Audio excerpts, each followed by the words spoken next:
그 수학에서 가장 안타까워하는 것 중에 하나가 아이들 이렇게 보면은 연산 틀리는 그런 경우인데요. 참 안타깝죠. 근데 수학 문제를 몰라서 틀리는 거나 아주 사소한 연산 실수를 해서 틀리는 거나 틀린 건 똑같거든요.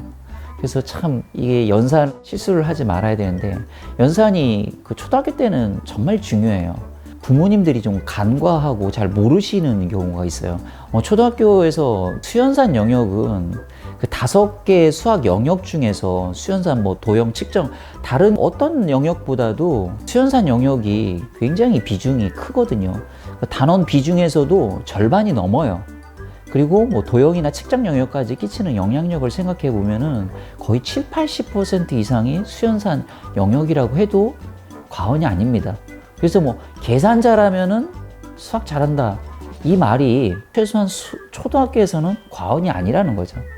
그래서 이 연산을 갖다가 철저하게 좀 관리를 좀 해주지 않으면은 고학년 가서 또는 나중에 중고등학교 가서 굉장히 어려움을 겪을 수 있습니다.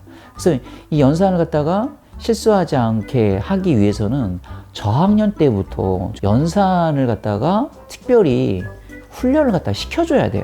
시중에 연산 훈련 교재들이 아주 다양하게 많이 나와 있습니다.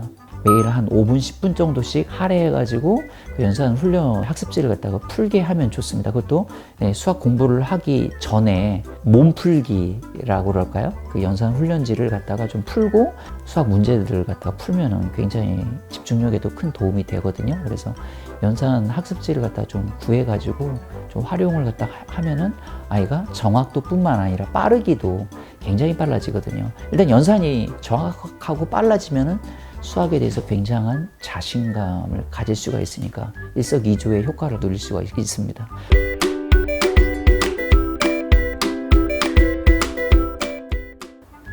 서술형 문제를 갖다 유난히 어려워하는 아이들은요, 이런 거예요. 문제를 갖다가 읽고 이해를 못하는 거거든요. 그 문제를 읽고 이해를 못한다는 것은 좁게는 어휘력이 좀 떨어지는 것일 수 있고요. 문장이 너무 길어짐에 따라서 이해를 못하니까 식을 세울 수도 없고 그 다음에 식을 세우지도 못하니까 문제를 갖다 풀 수 없는 문제점들이거든요. 그래서 이 서술형 문제를 갖다가 못 푸는 아이들의 가장 시급한 점은 다양한 독서를 통해서 이해력을 갖다가 높여야 비로소 해결될 수 있다는 걸 꼭 좀 강조하고 싶고요. 그 다음에 요즘에 수학은 서술형 문제에서 그치는 게 아니에요. 서술형 평가 시대가 된 거예요. 서술형 평가는 그 문제도 긴 서술형 문제인데다가 꼭 끝에 단서가 붙죠. 풀이 과정을 쓰시오. 이 풀이 과정을 쓰라는 문제에서 나가 떨어지는 아이들이 굉장히 많거든요. 왜냐하면 이 풀이 과정을 그냥 자기 마음대로 쓰면 안 되거든요. 채점자가 알아보기 쉽게 논리력과 표현력까지 갖춰서 써야 되거든요. 근데 그 논리력과 표현력을 갖추기 위해서 그럼 어떻게 해야 될 것인가? 이것도 역시 책 읽기를 갖다가 많이 하면 자연스럽게 습득될 수 있는 능력이기 때문에 이 서술형 문제를 갖다가 잘 해결하기 위해서는 반드시 평상시에 많은 독서들을 꼭 해야 된다라고 강조하고 싶습니다.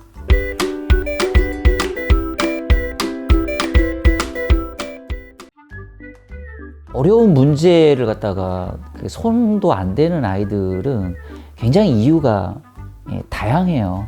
예를 들어서 문제 이해력이 안 된다든지 또는 문제 해결 전략을 잘 세울 줄 모른다든지 또는 이 문제를 꼭 해결해내고자 하는 문제 집착력, 이런 것들이 부족해서 어려운 문제를 갖다가 잘 못 풀고 싫어하는 그 원인이 굉장히 다양하다는 거죠. 그 원인에 따라서 굉장히 좀 다양하게 접근할 필요가 있고요. 그 다음에 또 하나는 이 어려운 문제들은 대부분 다 높은 수학적 사고력들을 갖다 요하는 문제들이 대부분이거든요. 높은 수학적 사고력을 요하는 문제들은 평소에 좀 그런 문제들에 대한 접할 수 있는 기회와 도전 기회를 갖다가 주는 게 좋습니다. 그래서 이 수학적 사고력을 갖다가 특별히 심어주는 그런 문제집들이 많이 시중에 나와 있거든요. 그런 문제집들은 주로 한쪽에 이렇게 두세 문제밖에 이렇게 나와 있지 않고 그런 좀 난이도가 있는 문제집들이 대부분인데 그런 것들을 갖다가 평상시에 접할 수 있게 해주는 게 좋습니다. 문제는 아이들이 착각하고 있는 게 한 문제를 고민을 갖다 10분 하다가 결국 못 풀었어요. 그러면은 공부를 안 한 거라고 생각을 하는데 그렇지 않다는 겁니다. 그 10분 동안 그 문제를 갖다가 물고 늘어지면서 그 아이의 수학적 사고력은 늘어나고 있다라는 거죠. 보이지 않지만. 그래서 그런 부분들을 갖다가 부모님이 좀 짚어주실 필요가 있어요. 네가 비록 이 문제를 풀지를 못했지만 네가 5분, 10분 동안 고민하면서 너의 머리는 자꾸 수학적 사고력이 좋아지고 있는 거라고 격려해주고 좀 다독여주면은 아이가 그런 문제에 대해 풀 수 있는 자신감을 가질 수가 있고요. 수학적 사고력을 갖다 요하는 문제들은요, 대부분이 서술형 문제들인데 이것들은 좀 구조가 있어요. 크게 세 가지 구조인데 하나는 사실 문장, 또 하나는 조건 문장, 그 다음에 묻는 문장, 이렇게 세 부분으로 나뉘어져 있거든요. 예를 들면 이런 거예요. 뭐 운동장에 5명이 놀고 있었습니다. 3명이 더 놀러 왔습니다. 지금 운동장에는 모두 몇 명이 놀고 있겠습니까? 이런 아주 단순한 구조를 갖다가 저는 1, 2, 3 구조라고 하는데 이걸 갖다가 한번 분석을 해보죠. 자, 운동장에 5명이 놀고 있었습니다. 이건 그냥 사실 문장이에요. 3명이 더 놀러 왔습니다. 이건 어떤 조건을 추가하는 거거든요. 그리고 맨 마지막에 운동장에 지금 모두 몇 명이 놀고 있습니까? 비로소 질문이거든요.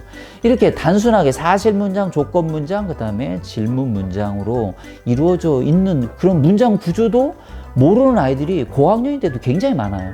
그래서 이런 평소에 이런 문제를 풀 때 부모님이 이런 서술형 문장들이 이런 구조로 이루어져 있다는 것을 갖다가 아이가 좀 알 수 있도록 좀 지도해 주시면 아이가 굉장히 좀 많은 도움을 받을 수 있죠.